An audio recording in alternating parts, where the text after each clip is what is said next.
প্রিয় অনিকেত, ফ্রিজে একটু ডাল আর আলু কপির তরকারি রান্না করে রাখলাম। জানি মুখ বেঁকিয়ে হয়তো বলবে ন্যাকামি, কিন্তু আমার 18 বছরের পুরনো অভ্যাস সহজে কি ছেড়ে যায়? তোমার আর তাতুনের 4 বেলা কি খাবে, কিভাবে একটু যত্ন আরাম বিশ্রাম পাবে, তার হিসেব নিকেশ রাখতে রাখতে জীবনের পথ এতটা হেঁটে এলাম। তবু তোমাদের চোখে সফল পথিক হতে পারলাম না। দোষ কার, কতটুকু, সে আলোচনা আজ থাক। তোমায় যে রাতে ডিভোর্সের কথা জানালাম, তুমি নিষ্পন্দে বসে রইলে খাটে, হয়তো সারা রাত, জানি না। কারণ ওই একটা রাত্রির আমি প্রাণ ভরে ঘুমালাম। কোর্ট 1 বছরের সেপারেশনের অর্ডার দিল। ভাড়া বাড়ি না পাওয়া পর্যন্ত এই বাড়িতেই থাকবো। রাত যাপনের জন্য তাতুনের ঘরে এলাম। ঘরের দরজায় ছিটকিনি তুলে দিলাম যখন, বুঝলাম আমার মনের আনাচে কানাচে কোথাও আর তুমি নেই। কোনো দিন বুঝতে পারিনি আমার প্রতি তোমার আসল মনোভাবটা কি। বয়সের 12 বছরের ব্যবধান হয়তো আমাদের সম্পর্কে সহজ বন্ধুত্ব গড়ে উঠতে দেয়নি, কিন্তু সেটাই সব নয়। আমার করা চাকরি, আমার গাওয়া গান, আমার রাঁধা খাবার, আমার বলা কথা কিছুই তোমার পছন্দ নয়। আমি তাতুন হবার পরে আরো বেশি করে বুঝেছি। আমার ক্লান্তি, অবসাদ, ইচ্ছে অনিচ্ছের ফিরিস্তি তোমাকে শোনাতে বসিনি। শুধু কিছু কথা না বলা, জমাট বাঁধা একটা অনুভবের কিছু পলেস্তেরা এদিক ওদিক খসে পড়ছে মাত্র আজ। প্রথম অভিমান হতো, ভাবতাম দিনের শেষে তুমি কাছে আসবে, মনের কাঁটাগুলো সরিয়ে যেখানে রাখবে ভালোবাসার লাল গোলাপ। কোনো দিন তা হয়নি। বিনিদ্র রাতগুলো কেটে যেত নীরব চোখের জলে ভিজে। দিনের ব্যস্ততা গ্রাস করত রাতের ক্লান্তিকে। শুধু তাতুনের উপস্থিতি আমাকে ধরে রাখত এই ভালোবাসাহীন একটা সম্পর্কের সুতোয় আশার গ্রন্থি পাকিয়ে পাকিয়ে চলতে। সব ক্লান্তি, সব অবসাদ এক নিমেষে ফুল রেণু হয়ে উড়ে যেত যদি একটি বার তুমি আমার চোখে চোখ রেখে বলতে, তোমায় খুব ক্লান্ত দেখাচ্ছে যেন। তা নয়, তীরের মতো ছুটে আসতো তোমার হুকুম, আমি আজ সারাদিন মিটিংয়ে ব্যস্ত থাকবো, তাতুনকে তুমি পিক আপ করবে। অথবা, তাতুন, তোমার প্যারেন্ট টিচার মিটিংয়ে মা যাবে। চিরটা কাল এই সংসারে হ্যাঁ হ্যাঁ করে জিভ বার করে কুকুরের মতো দৌড়ে গেলাম। সংসারের উনকোটি কাজ সামলে অফিস থেকে বাজার, বাজার থেকে তাতুন থেকে রান্নাঘর, শাড়ি বদলাবারও ফুরসত নেই রাত 10টার আগে। স্কুলের পর কখনো সাঁতার, কখনো বাস্কেটবল, কখনো কারাটে করেছি ক্ষুধার্ত। তুমি অফিস শেষের ধকলে ক্লান্ত। টাইমে খাবার সার্ভ না করে উপায় কি? যেদিন মুখরোচক ডিশ সাজিয়ে দিতে পারলাম সেদিন প্রশংসা না জুটলেও অশান্তির হাত থেকে রেহাই পেতাম। যেদিন আমার অফিস ফেরত গানের ক্লাস থাকতো সেদিন শুনতে হতো ডাল, আলু সেদ্ধ, ডিম সেদ্ধ, ব্যাস। যদি বলেছি আসলে আজ গানের ক্লাসে একটু দেরি হয়ে গেল যেন, ছেলের দিকে চেয়ে তির্যক হেসে বলেছ, তোর মায়ের মাজা গলার চাঁচা সুর, তাই নিয়ে আহ্লাদে ভরপুর।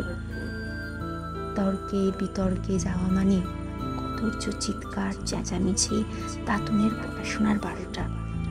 তাই নিজেকে শান্ত করতে যদি বেডরুমে ঢুকে দরজা বন্ধ করেছি, তো এক লাথিতে দরজা খুলে তোমার সে তাণ্ডব, আমি নাকি অপমান করেছি তোমাকে।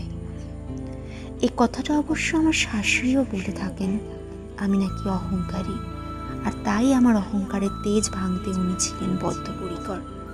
সেসবের সাতকাহন আর নাই বা বললাম আজ। কি জানো, শরীরে আঘাত করলেই শুধু মারা হয় না, মনের আঘাত আরো বেশি কষ্টকর। মন আমাদের অধরা মাধুরী, সেখানে আঘাত পেলে তা যে কত গভীরে যায় সে কথা আঘাতকারী যদি জানতো। শ্বশুর শাশুড়ি জলপাইগুড়ি থেকে আসেন, তোমার পছন্দের খাবার বানান, টেবিল সাজান। প্রত্যেকবার দেখি একটা প্লেট কম সাজানো টেবিলে। তোমাদের সুখী গৃহকোণের সদস্যদের মধ্য থেকে ফিবার বাদ পড়ে যেতে পারি কে? এই এক আমি ছাড়া। বললাম তোমাকে, জানাই ছিল কি উত্তর পাবো, পেলামও তাই। মা সারাদিন ধরে খাটাখাটনি করে ভুল হতেই পারে। তোমার মায়ের কথা ছেড়েই দিলাম। তোমার মনস্তত্ত্বই এতগুলো বছরে বুঝে উঠতে পারলাম কই। মনে পড়ে যাচ্ছে এক সকালের কথা।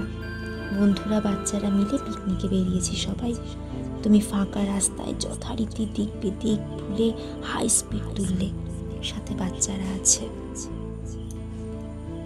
বললাম, অনি একটু আস্তে। তুমি বললে, তুমি আমাকে গাড়ি চালানো শিখিও না। সংযত সুরে বললাম, সাবধানের মার নেই। তুমি আচমকা ব্রেক কষে গাড়ি সাইড করলে, পেছন ফিরে বললে, তোমার অসুবিধা হলে নেমে যাও। বন্ধুরা চুপ, বাচ্চাগুলো অবাক, তাতুন বিরক্ত, আর আমি বোবা। বোবার শত্রু থাকার কথা নয় এ সংসারে। তাতুনের গত বছর ইঞ্জিনিয়ারিং পড়তে চলে যাওয়া অবধি অভ্যাস করে রপ্ত করেছি বোবায় পাওয়া কাকে বলে। ছেলের প্রতি কর্তব্যে ত্রুটি রাখিনি, বাকি ছিল গাল ভরা একটা চরের উত্তর দেওয়া। সে কাজও আজ সম্পূর্ণ করে রেখে গেলাম এই চিঠিতে। তোমার কাছে বহু বছর আগে পুরীর সাগর সৈকতে একখানা ঝিনুকের মালা কিনে দিতে আবদার করেছিলাম। ভারী সুন্দর দুধ সাদা ঝিনুকের মালা। তুমি বলেছিলে, কেন তোমার কাছে পয়সা নেই? কেন তুমি, কে বারণ করেছে? কিনেছি আমি। আমার পয়সায় ওই যে পিপিলি গ্রামের শিল্পীদের যত্নে বানানো সুতোর জগন্নাথ, ওই হলদে লেসের পর্দা, লম্বা ফুলদানি, লিলি ফুল, নীল রাতবাতি, রান্নাঘরের ঘি মশলা ফোড়নের কৌটোগুলো সব আমার পছন্দের জিনিস। আমার পয়সায় কেনা, ফেলে রেখে গেলাম। আর যা কিছু কিনেছো তুমি, লোক দেখাতে কাভার্ড ভরা সোরস্কি ক্রিস্টাল, 45 ইঞ্চির ফ্ল্যাট টিভি, বিবাহবার্ষিকীর পার্টিতে আমার জন্য হিলির দুল, কাঞ্জিভারম, সে সবও রইল তোমার জিম্মায়। আমি বৃষ্টিতে ভিজে এক মুঠো কিয়া ফুল পেলে স্বর্গসুখ পেতাম অনি। তোমার ওই কালো ভারী কি জালের BMW গাড়ি আর ভালোবাসাহীন বিরাট বাড়ি আমার জীবনকে শূন্যতা ছাড়া কিছুই দিতে পারেনি। সেপারেশনের অর্ডার তো বাহ্য মাত্র। আমি তো তোমাকে ত্যাগ করেছি সেই দিনে, যেদিন রবীন্দ্রনাথের গান কণ্ঠে ভরে বাড়ি ফিরেছিলাম। একটু দেরি হয়েছিল সেদিন, ঢুকতেই তোমার বিভৎস চিৎকার, বাড়িতে বাবা মা আছেন, সবাই তোমার জন্য ডিনার না করে বসে আছেন, ইয়ার কি পেয়েছো? চকিতে চোখ গেল ডাইনিং টেবিলে, একটা প্লেট কম সাজানো। বললাম, আমি ডিনারে না থাকলেই বা কি আসে যায়? সপাটে গালে এসে পড়ল এক জ্বর, মাথা ঘুরে পড়ে গেলাম দৌড়ে। ব্যাগ থেকে মুখ থুবড়ে পড়লেন রবীন্দ্রনাথ তার স্বরলিপি নিয়ে। তুমি আঙুল তুলে বললে, দরজা খোলা আছে, বেরিয়ে যাও। বেরোতে বেরোতে লাগলো বছর খানেক। তাতুনটার ফাইনাল ইয়ার চলছিল যে। আমার বাবা বলতেন, জীবনটা মোমবাতির মতো নয়, দ্বীপের মতন জ্বলা উচিত। মোমের সমর্পণে একটা গলিত গ্লানি থাকে, দ্বীপ জলে তার উজ্জ্বল শীত পিঞ্জল তেজে। কাল অফিসে বারবার মুখ দেখি সামনে বাড়ির বারান্দায় দেবারতী বসে আছে।